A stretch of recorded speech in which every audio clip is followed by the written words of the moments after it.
Con el manga de Shingeki ya terminado y el anime cerca de hacerlo, todos hemos visto los poderes titán en acción con sus virtudes y defectos. En este top voy a estar ordenando los 9 poderes de peor a mejor, basándome no solo en sus capacidades de combate, sino además dándole peso a su versatilidad, durabilidad, habilidades únicas y demás. Trataré de que los usuarios vistos de cada titán influyan lo menos posible en cada puesto, ya que estos son los que realmente deciden qué tan útil y fuerte es un titán, pero este top busca clasificar los poderes por sí solos, sin influencia de los portadores, accesorios, poderes adquiridos a posteriori, experiencia y otras cuestiones. Sobra decir que este no es un top objetivo, pues para eso tendríamos que haber visto cómo los titanes se manejan en muchísimas más situaciones a lo largo de la historia, con distintos portadores, batallando entre ellos en igualdad de condiciones, fuera también del campo de batalla y así. Así que en el ranking habrá bastante de mi propia percepción y opinión, pero siempre trataré de argumentar y justificar mis puntos. Dicho esto, empecemos.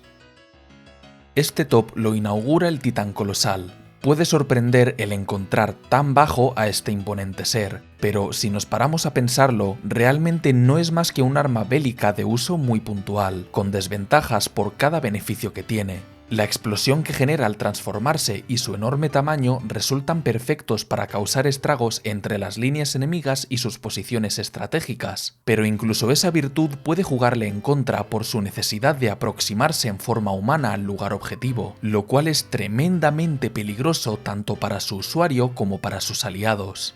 Su habilidad única, que es principalmente defensiva, es la expulsión de un vapor abrasador, que puede sonar muy bien, pero es que también trae su desventaja, pues al utilizar la habilidad pierde masa muscular, acortando el tiempo de uso del titán, su fuerza y resistencia. Hasta el ya mencionado gran tamaño solo termina volviéndolo una enorme y lenta diana que le permite a humanos acabar fácilmente con él, sea con el equipo de maniobras o con cañones. Probablemente hasta haya titanes que puedan vencerle, como el Mandíbulas y el Carreta si lo trepan, o el Martillo de Guerra con sus armas. En definitiva, considero que no es un mal titán, pero como decía, carece enormemente de la versatilidad y ventajas de los siguientes puestos. Apenas te sirve para pelear y destruir, poco más. En el penúltimo lugar tenemos al titán Mandíbula. Este es más peligroso de lo que parece, compensando su diminuto tamaño con una enorme agilidad, con la que le hemos visto trepar y moverse entre árboles, edificios y titanes fácilmente. También tiene cierta ventaja ofensiva, gracias a su habilidad que le confiere dientes, mandíbulas y garras capaces de destruir el endurecimiento más fuerte que conocemos, el del capullo de cristal del titán Martillo de Guerra. Eso sí, este endurecimiento se manifiesta de forma irregular. Algunos titanes, como el de Ymir, directamente no tienen, mientras que otros, como el de Falco, lo tienen en abundancia desde el principio. Algunos lo presentan solo en dientes y otros en forma de máscara. Es bastante desafortunado que la única habilidad de este titán sea tan impredecible, tanto que hasta puede ni siquiera manifestarse. Lamentablemente, los combates vistos hasta ahora no dejan en muy buen lugar a este titán, que ha sido vencido en múltiples ocasiones tanto por humanos como por otros titanes. Su reducido tamaño, a la vez que le da la delantera en velocidad, supone su perdición en cuanto a resistencia y fuerza, que no siempre logra compensar con su endurecimiento. Le adjudico este puesto porque, aunque es más versátil y útil que el colosal, más allá de su uso bélico, donde no es el mejor, diría que no destaca particularmente en nada más, como sí lo hacen otros titanes más adelante. Creo que sería mucho mejor si tuviese alguna habilidad extra, como por ejemplo una superior capacidad regenerativa o más velocidad. En el séptimo puesto tenemos al titán bestia. Me gustaría poner a este poder en un lugar más elevado por el desempeño de Zeke, pero no podemos guiarnos tan fuertemente por los portadores en este top. Lo que me hace dejarlo aquí es lo impredecible y variable que es el animal obtenido por su portador. Tenemos toda clase de criaturas, como monos, cocodrilos, alces, toros, lobos, serpientes, conejos, okapis, cabras. Con esta variedad es complicado darle una posición concreta, ya que cada uno tendrá sus propias habilidades, ventajas y desventajas. Un titán dinosaurio será grande, fuerte, resistente y algo lento, mientras que un titán delfín será ligero, rápido y débil, pero encima acuático. Eso sí te toca uno bueno, claro, porque te puede salir un caracol, una oveja o una oruga, y ya me dirás qué haces con eso.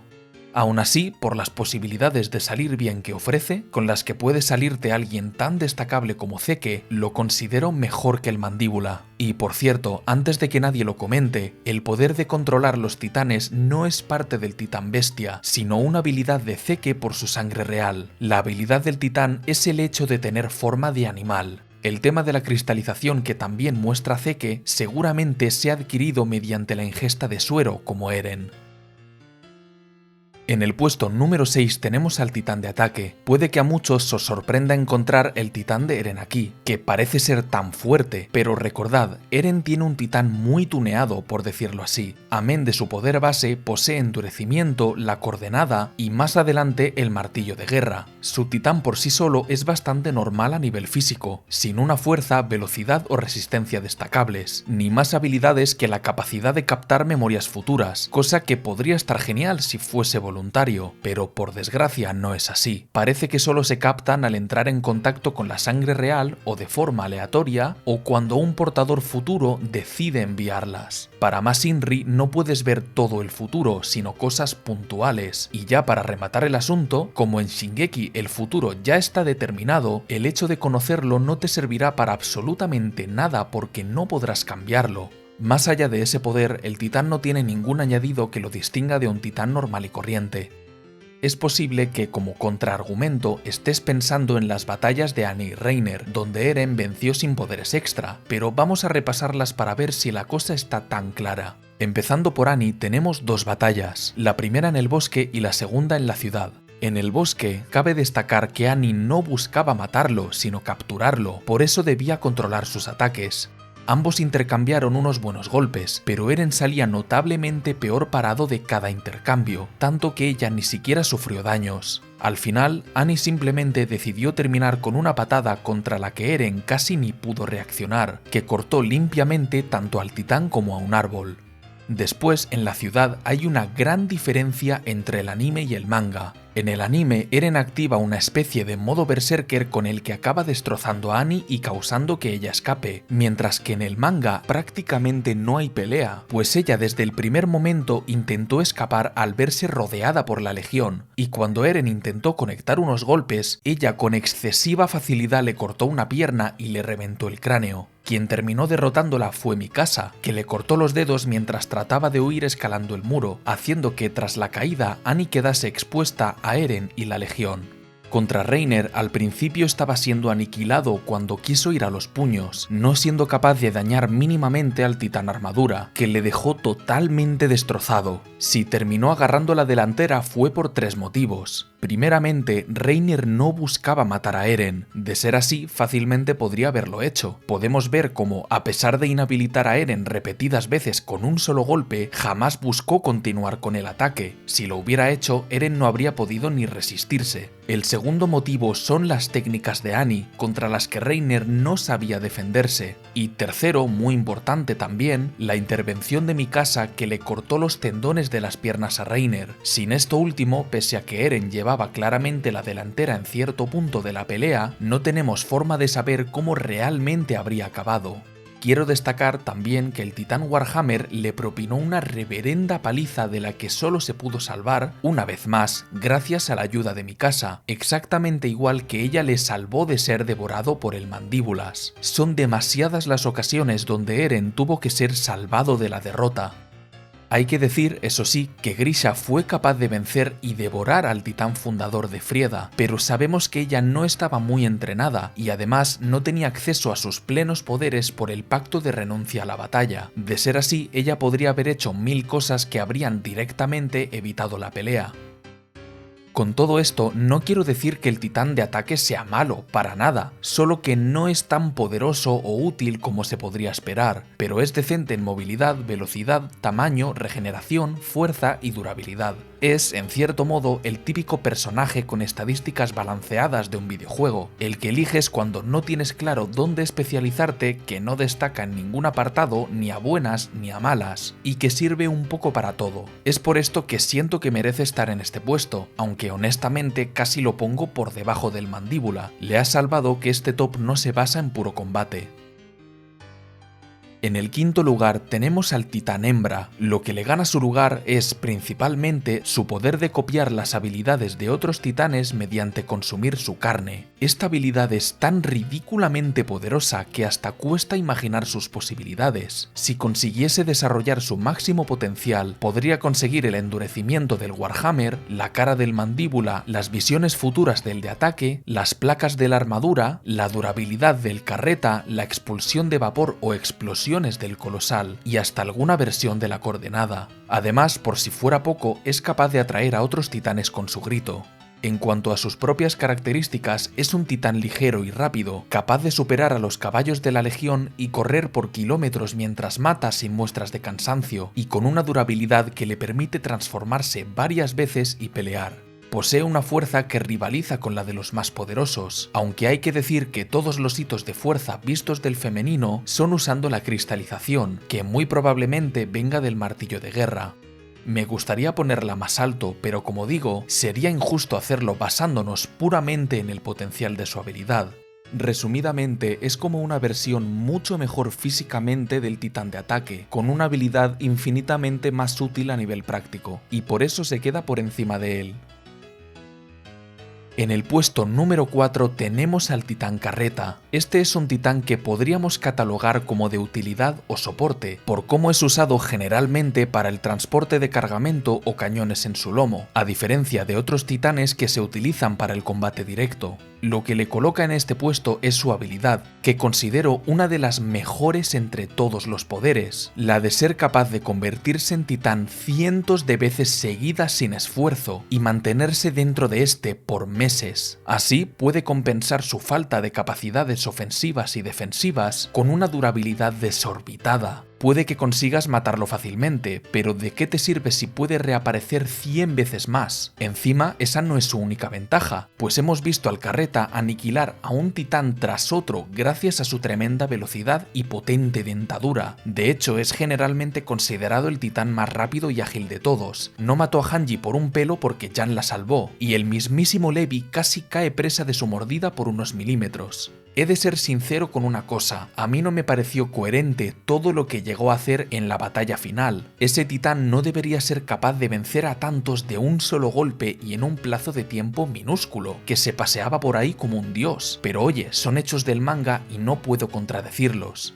En conclusión, le concedo este puesto por ser el poder más polivalente. Te sirve para una guerra, la construcción de un asentamiento, una expedición a largo o corto plazo, un rescate, una infiltración. No hay titán tan versátil como este, y por eso siento que merece este lugar. Entrando en el podio está el titán armadura. Puede sorprender verlo aquí cuando el pobre Reiner supuestamente ha recibido varias palizas, y su imponente presencia inicial quedó bastante ridiculizada, dando la impresión de que su titán es muy débil. Pero vamos a intentar ver el asunto de manera algo más objetiva. Este titán destaca por poseer una fuerza monstruosa y la habilidad de tener el cuerpo completamente recubierto de placas endurecidas que le vuelven una bola de demolición andante, un tanque.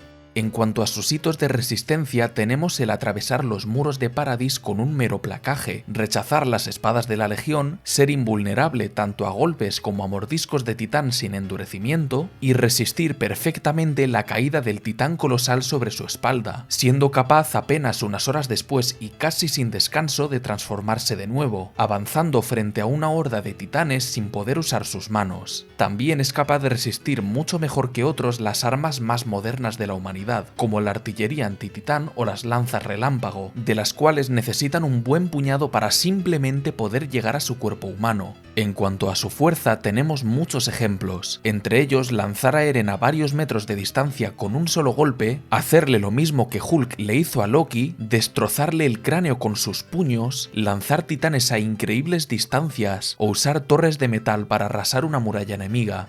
No suficiente con todo esto, se le suma a esta mole la opción de voluntariamente desprender sus placas para aumentar su velocidad, dándole un incremento tan exagerado que Eren no fue capaz de reaccionar a un placaje de Reiner, cuando este apenas había desprendido las placas de sus piernas, cosa que también le permitió correr considerablemente más rápido que los caballos especiales de la Legión, que alcanzan velocidades de 80 km por hora. Como añadido, exhibe otra habilidad exclusiva más, la transferencia de consciencia. Cuando el usuario está en riesgo de morir, automáticamente se transforma en titán y su consciencia se transfiere al sistema nervioso de este, permitiéndole al portador regenerarse de heridas que para otros habrían resultado fatales.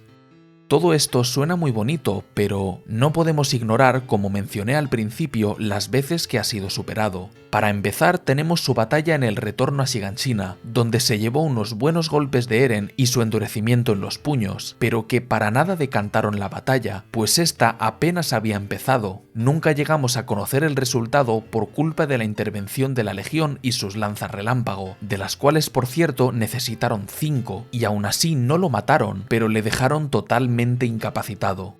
Además de esa, está su pelea fuera de cámaras con el titán simio, que lo humilló con su lanzamiento de rocas. No perforó su endurecimiento, pero sí lo reventó con la contundencia de las rocas, de la misma forma que en la Edad Media la manera más óptima de acabar con un caballero era con una maza, no una espada, porque el daño contundente es el más efectivo. Tras el timeskip pudimos ver cómo un potentísimo proyectil antititán lo dejó fuera de combate, pero sin daños mayores aparentes. También, más adelante, vuelve a ser derrotado por Eren, porque Reiner usó su armadura para hacer un capullo con el que protegió a Falco, y cuando se transformó en titán iba prácticamente desprotegido, sin armadura. De la invasión de Marley a Paradis no sé muy bien qué decir, ya que si bien Reiner fue capaz de someter a Eren, este terminó escapando y solo fue detenido por Falco, pero si pudo vencerle en primer lugar fue porque tenía ventaja numérica, aunque en la Legión, por supuesto, también opuso una buena resistencia.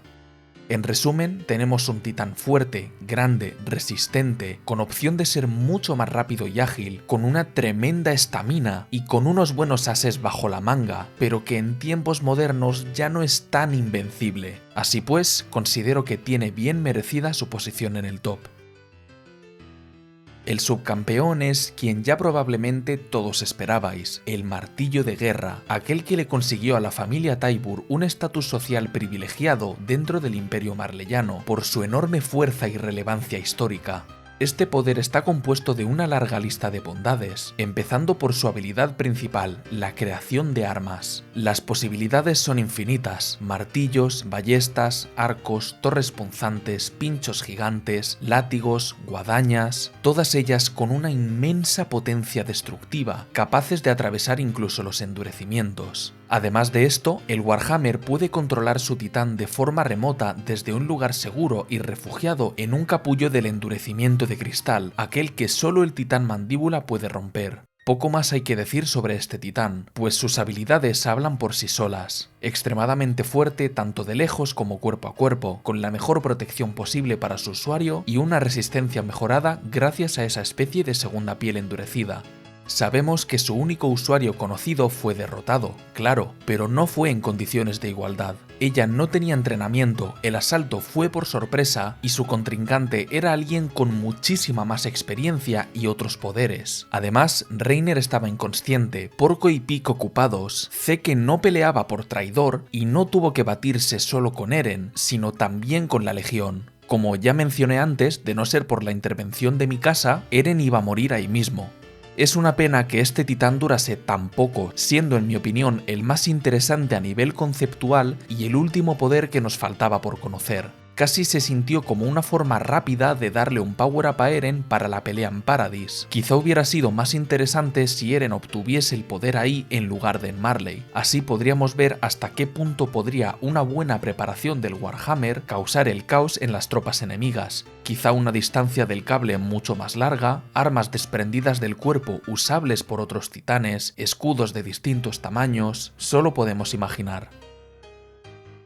El culmen del top no podía ocuparlo otro que el fundador. Su mayor desventaja es más que obvia, la necesidad de tener o estar en contacto con sangre real, y el pacto de renuncia a la batalla. Pero para este top simplemente vamos a asumir que el portador es como Zeke, que consiguió librarse del pacto. Este titán le otorga al usuario el poder supremo. Si así lo desea, el portador puede modificar los recuerdos, los genes, convertir a gente en titán, invocar a titanes del pasado, controlar a los titanes puros y a los de los muros, hablar telepáticamente, viajar espiritualmente por el mundo a través de los caminos, pasar también indefinidos periodos de tiempo ahí, que en la realidad se traducen a un pestañeo, utilizar poderes titán que no posee y Dios sabe cuántas más cosas. Simplemente juega en otra liga. Estos poderes, además, son accesibles libremente en todo momento en forma humana y sin ningún tipo de consecuencia negativa. Además, el usuario obtiene una forma titán que, según Rod Reis, es más fuerte que el titán de ataque. No hay poder que supere en ningún aspecto al fundador, y por eso siempre fue la casa de Herdianos más poderosa que se encargaba de resolver las disputas entre las otras casas. En fin, creo que con todo lo que he dicho es más que obvio el por qué este poder se queda con el top número 1. En conclusión, creo que con todo lo visto no podemos decir que un poder sea malo o que no sirva para nada o algo así. Todos tienen algo que los hace únicos, útiles, con sus ventajas y desventajas, sean más o menos. Y no ha sido hasta muy recientemente en la historia de la humanidad que han empezado a ser superados por la tecnología. Hasta entonces sus portadores podían arrasar países enteros si lo deseaban. Por algo, Erdia fue soberana por siglos. Ahora es tu turno de decirme qué piensas. Recuerda que, tal como remarqué al principio, este top está basado en mi percepción por la poca información que tenemos sobre cada poder, así que eres libre de estar de acuerdo o en desacuerdo conmigo. Te estaré leyendo en la caja de comentarios. Muchas gracias por llegar hasta aquí. Y hasta aquí el vídeo de hoy. Si te ha gustado, por favor déjame un me gusta y no olvides suscribirte con la campanita para no perderte nada. Si quieres ayudar un poco más al canal, puedes hacerte miembro para obtener ventajas únicas, que podrás ver a detalle si le das al botón de unirme. Muchas gracias a todos y en especial a los miembros. Nos vemos en el próximo vídeo.